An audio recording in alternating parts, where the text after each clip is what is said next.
Okay, welcome back. Let's look at what the topic for today, present value. Present value is a principal that is invested or borrowed in an investment or loan. What this means is that, let's say you want to buy a house, let's say you want to buy a house. The house costs $100,000 and you plan to pay that off in 10 years.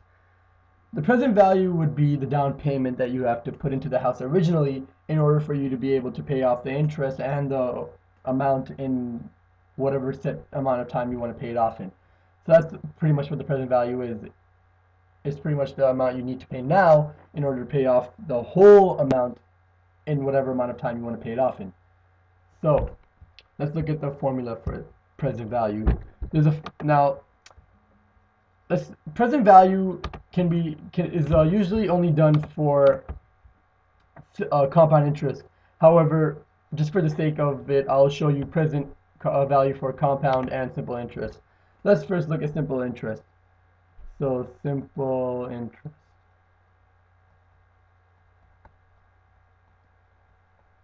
Now, like I said before, it's not realistic. You won't see this formula. However, I'll do it just for showing you how we derive this formula and how we'll derive the compound interest formula after. So what's the formula for simple interest? P plus PRT. So let's get one thing clear. As like I said, present value is a down payment or the original amount you need to pay. So what we can equate it with in this scenario is the principal, because the principal is also the the original amount. So P is essentially equal to PV, which is present value. So now what we need to do in this case is isolate for P. So let's write A again and see if we can isolate for P. So we can factor P out, have 1 plus RT. Now what do we have? We have P into 1 plus RT. From here it's really simple. We just divide by 1 plus RT, divide by 1 plus RT. What does that do? Cross that out. In brackets. Just oh, made a mistake there. And now we have this crossed out. And what do we get? We get a formula like so. We should do that.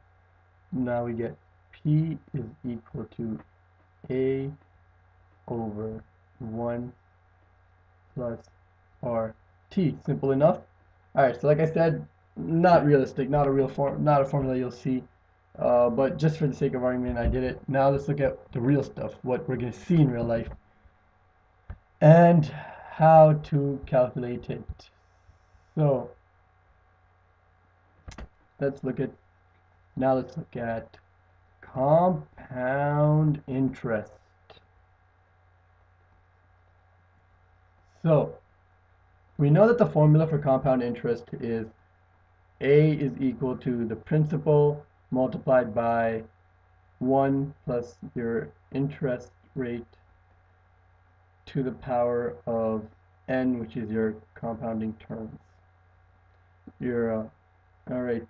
So now once again, we need to do the same thing we did the first time. However, this time it's a lot easier. What do we do to isolate P? Divide by 1 plus I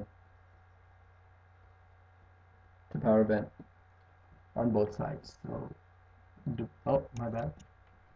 Divide by 1 plus I. I know my writing isn't the best, but bear with me. So we can cross that out as well. Let's go over here, bring this down, and we get a formula like so. A over 1 plus I to the power of n, or if you want to get fancy with it, A multiplied by 1 plus I, this is a little longer, to the power of negative n. Fix that. Power of negative n. Easy enough. Alright. Now, let's look at how we can use this formula and how it makes sense. Pretty much isolated for P. Alright, so now let's look at an example, a quick little example to make sure we understand this. Let's, nope, I do not want to save this.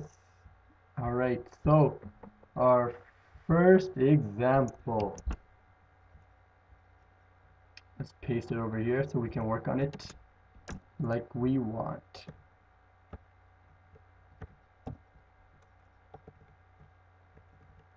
You know what to do here.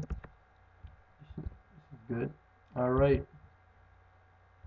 So let's look at the question. See how easy it is. Oh, my bad. There. Computer just froze on me there for a second. Go back up to the top where we originally were. Oh, looks like we lost the question. Now we have to paste it again now.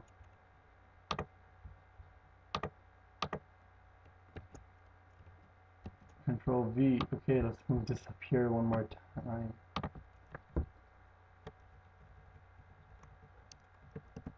All right, let's look at this question now. Example, John needs $100,000 for a down payment on a new mansion being built downtown. So we know how much he needs. Next, how much should he invest now at a compound interest rate of 6.75% compounded annually if he wants to buy the mansion in 10 years once it is built? Okay, so this question is different than the original example we used. However, is a perfect example of present value. So John needs $100,000 in a little while. So he needs $100,000 in 10 years, right? So let's look at the key numbers first. So our amount is $100,000 and our interest rate is 6.75% and our time is 10 years. And it's compounded annually, so we can keep the 10 as a 10. All right, so let's look at this now. He's gonna invest his $100,000 into a bank, get interest return of 6.75% per year. So he wants to find out how much he needs to invest now. So it's pretty much like his down payment. If we equate this to our mortgage scenario before, we would say that the down payment now is the total sum, and how much. So he's pretty much in this case putting a down payment in order to gain a future down payment. So it's still pretty simple. Let's put the formula that we have into place here. Sorry, not A anymore. It's P now. P is equal to A over 1 plus I to the power of n. We have all our givens. Let's just write it out here. A is equal to $100,000. We have I is equal to 6.75%. Let's divide that by 100 to get the number that we need, 0.0675. And we have n is equal to 10 in this case. Alright, let's sub the numbers in now.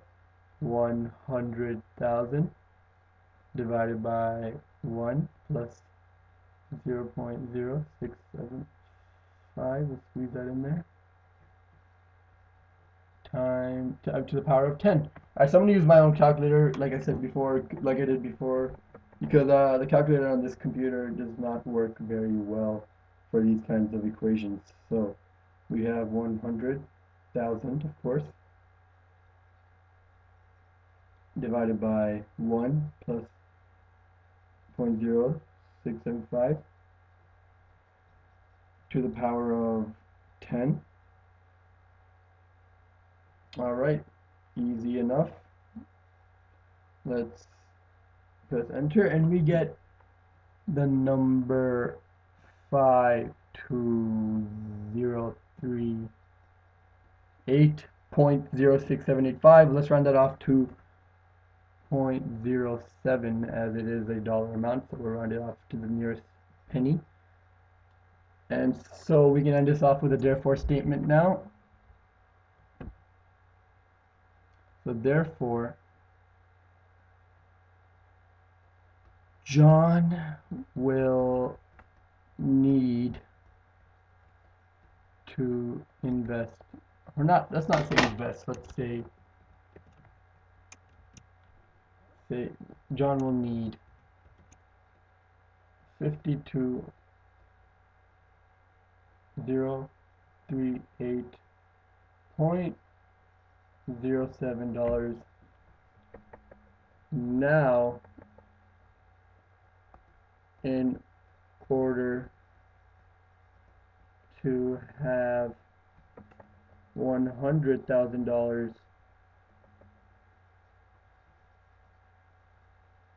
after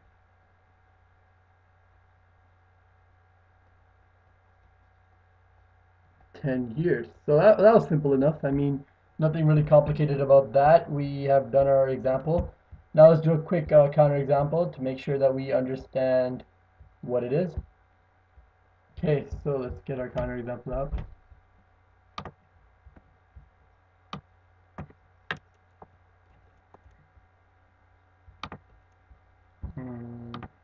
TV, up there, and not enough. All right, there we go. All right, so we have our question here. Let's take a look at our question. See if we can't understand it easily. So Mary also has her eye on the mansion that John wants to buy. She matches John's rate for down payment, means her rate for down payment. So her A is the same as John. So let's write A is equal to 100,000 right now. But invest her money in an account that pays 5.6 interest compounded semi-annually. How much should she invest now if she wants to buy the mansion once it is built in 10 years? So we have her time. It's also equal to 10 years. So, sorry, not time, let's say N. N is equal to 10. Okay, next we have 5.6. So we can put our I in as 0.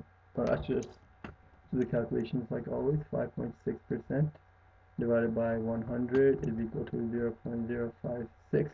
Now let's move on to the calculations with the formula that we have. So P is equal to A over 1 plus I to the power of N. Now let's sub in the values that we had. 100,000. As you can see, it's really simple, nothing too difficult. 1 plus 0.056, I believe, was the number. Let's make sure after this. To the power of 10.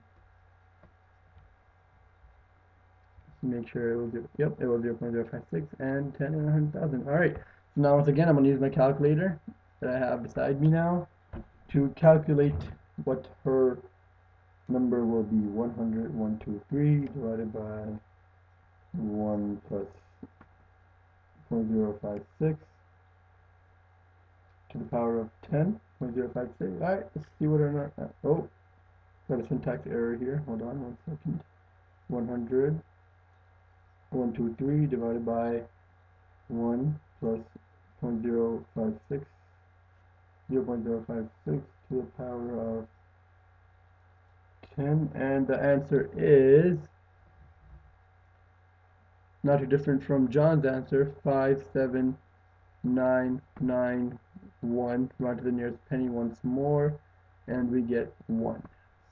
So now, although this may seem correct, it is actually not. Let's go back and see why it's not correct. Because if we see here, it says that interest compounded semi-annually. Keyword there being semi-annually. So this means that her interest, unlike John's, is not calculated every year. So, okay, so what does that mean? This means that the difference between her and John is that her compound interest is being compounded twice a year. So to accommodate this new number, we have to make n double, so it's actually 20. So this was the difference between the right answer and the wrong answer. N is equal to 20. So let's solve it again quickly. P is equal to A over 1 plus I to the power of N. Scroll down here so we have room to work. Alright, so now we have same numbers, 100, 123, divided by 1 plus I, 0.056 to the power of 20, unlike the last time we did this. Okay, so now let's see what our answer is. 100, 123, divided by 1 plus, oh, no brackets, 1 plus 0.0. Oh, when I said no brackets, I meant I forgot to put them in the calculator, not that there aren't any. There are brackets around it, as you can see. 0.056 to the power of 20. Once again, I got a syntax error. Let's quickly fix that. 100,000 1 plus 0.056 to the power of 20. And our answer is 33,629, round off to the nearest penny. What does that give us? $0.59. So essentially it's $33,629.59. As you can see, this number is smaller than the John's number, and the reason for that is because her interest is compounded twice a year. So this means her money increases twice a year, not once like John's did. So now we've seen a counterexample, we've seen an example, and I think that you should now have understood exactly what present value is in terms of compound interest and simple interest if you wanted to, even though that doesn't really matter. All right, so thanks for watching. See you back next time.